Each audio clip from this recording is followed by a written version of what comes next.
നമ്മളൊരു വീട് വെക്കുമ്പോൾ സെറ്റിംഗ് ഔട്ട് എത്ര പ്രാവശ്യം ചെയ്യണം? അപ്പോൾ ഒരു കുറ്റി അടിക്കുന്നത് നമ്മൾ 4 പ്രാവശ്യം കുറ്റി അടിക്കണം. എന്തിനാണ് ഈ 4 പ്രാവശ്യം കുറ്റി അടിക്കുന്നത്? അപ്പോൾ ഒരു പ്രാവശ്യം കുറ്റി അടിച്ചാൽ പോരെ? കുറ്റിയടി എന്ന് പറയുന്നത് ഒറ്റ പ്രാവശ്യമല്ലേ? അല്ല, ശരിയായിട്ടുള്ള രീതി എന്ന് പറയുന്നത് നമ്മൾ ആദ്യം ആ പ്ലോട്ടെല്ലാം ക്ലിയർ ചെയ്ത്. നമസ്കാരം, പുതിയൊരു വീഡിയോയിലേക്ക് ഏവർക്കും സ്വാഗതം.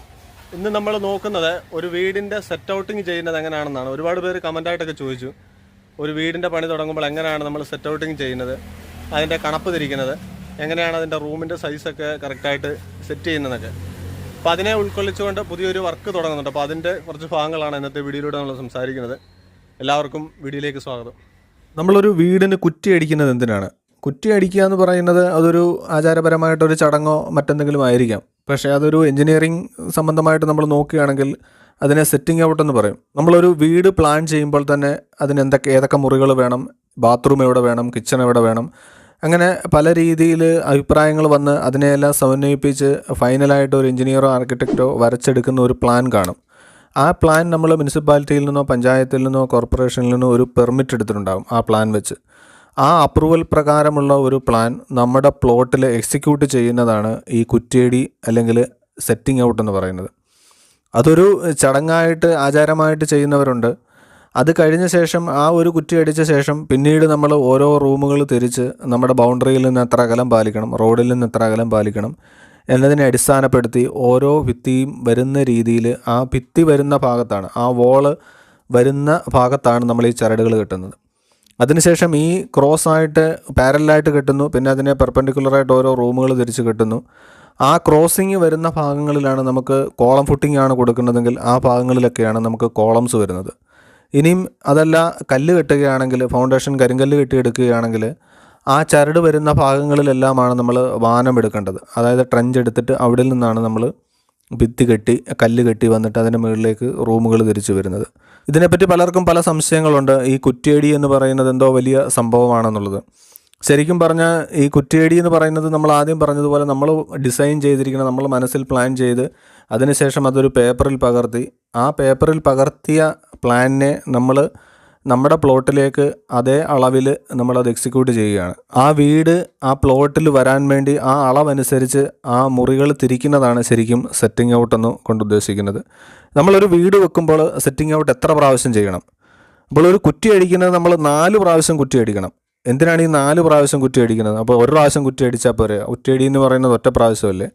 അല്ല, ശരിയായിട്ടുള്ള രീതി എന്ന് പറയുന്നത് നമ്മൾ ആദ്യം ആ പ്ലോട്ടെല്ലാം ക്ലിയർ ചെയ്ത് അതിലുള്ള ഡബ്രീസോ എന്തെങ്കിലും മരങ്ങളോ ഒക്കെ വെട്ടിമാറ്റണമെങ്കിൽ അതെല്ലാം വെട്ടിമാറ്റി അതിൻ്റെ ശേഷം അതൊന്ന് ക്ലീനാക്കി, ഇനിയും ലെവലല്ലാതെ കിടക്കുന്ന കുഴിയായിട്ട് കിടക്കുന്ന സ്ഥലങ്ങളാണെങ്കിൽ അതെല്ലാം ഒന്ന് പ്ലോട്ട് ലെവലാക്കി ആ റോഡിൻ്റെ ലെവലിൽ നിന്ന് അല്പം ഒന്ന് പൊങ്ങിയ രീതിയാണ് ശരിയായിട്ടുള്ള രീതി.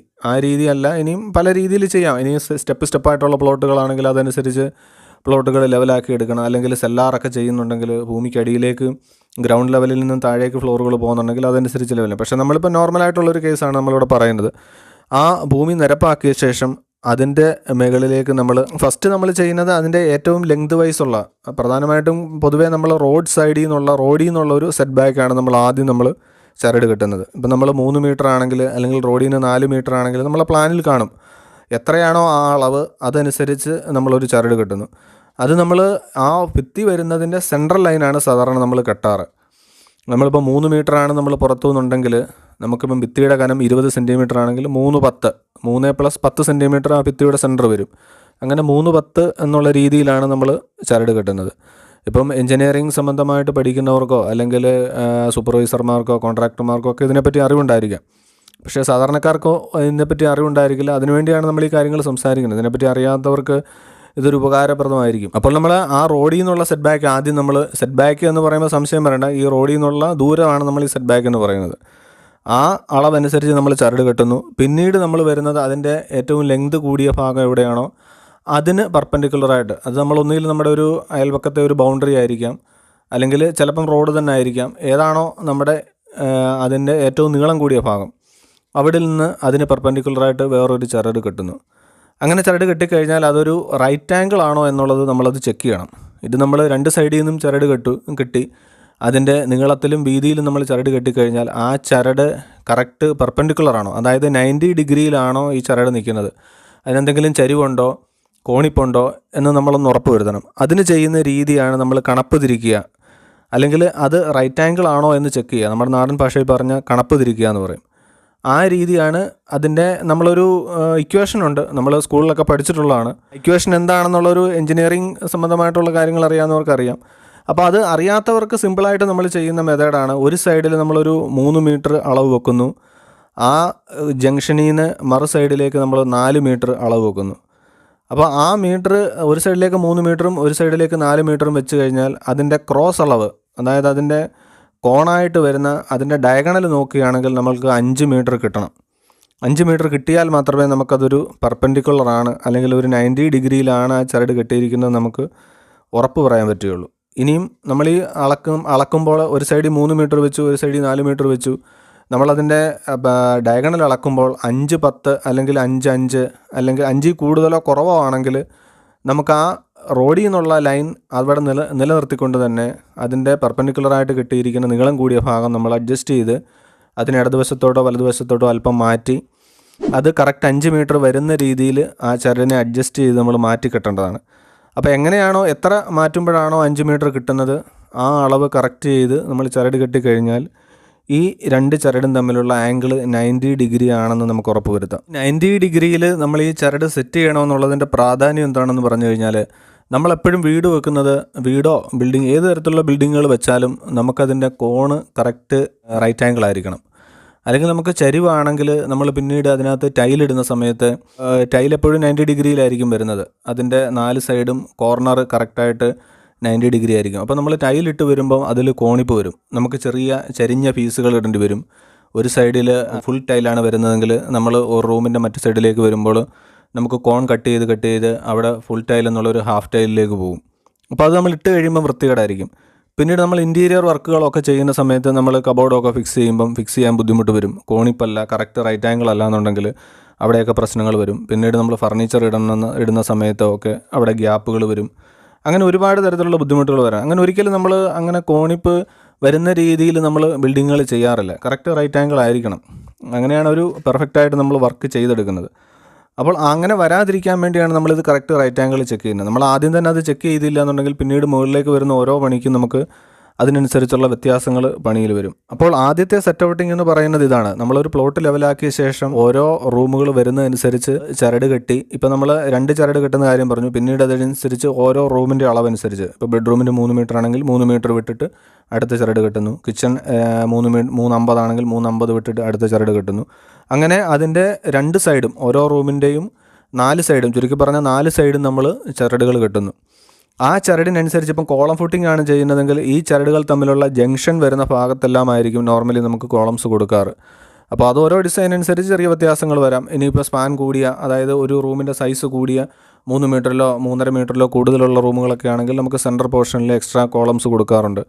അപ്പോൾ അങ്ങനെയൊക്കെ വരുന്നുണ്ടെങ്കിൽ ആ ഡിസൈൻ അനുസരിച്ച് അതിനകത്ത് വ്യത്യാസങ്ങൾ വരും.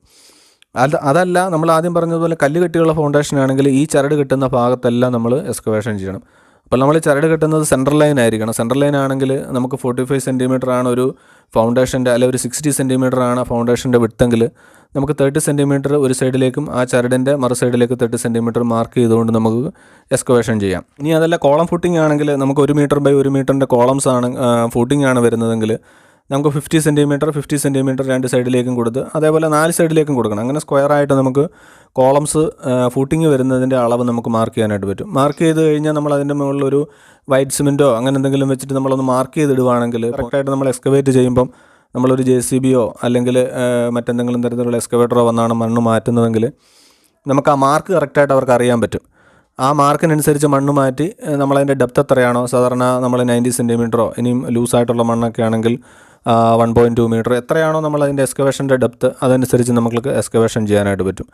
പിന്നീട് വരുന്ന രണ്ടാമത്തെ സെറ്റിംഗ് ഔട്ടാണ് നമ്മൾ ഈ എക്സ്കവേഷൻ ചെയ്ത് കഴിഞ്ഞ ശേഷം നമുക്ക് ഓരോ കോളത്തിനനുസരിച്ച് നമ്മൾ ഈ കോളംസ് വരുന്നത് മാർക്ക് ചെയ്യണം. നമ്മൾ ആദ്യം നമ്മൾ എക്സ്കവേഷൻ്റെ ഫുട്ടിങ്ങിൻ്റെ എക്സ്കവേഷനാണ് മാർക്ക് ചെയ്തതെങ്കിൽ രണ്ടാമത് നമ്മൾ ഇതേ അളവിൽ തന്നെ നമ്മൾ ചരട് കെട്ടിക്കൊണ്ട് തന്നെ കോളം മാർക്ക് ചെയ്യണം. എത്രയൊക്കെ കോളങ്ങൾ വരുന്നുണ്ടോ ആ കോളത്തിൻ്റെ അളവനുസരിച്ച്, ഇനി 30/20 സെൻറ്റിമീറ്റർ ആണോ ഇനി 20/20 സെൻറ്റിമീറ്റർ ആണോ ആ കോളത്തിൻ്റെ അളവ് അതിനനുസരിച്ച് നമ്മൾ ചരട് കെട്ടി ഓരോ കോളംസും നമ്മൾ സിമെൻറ്റിൽ വരച്ച് നമ്മൾ മാർക്ക് ചെയ്യും.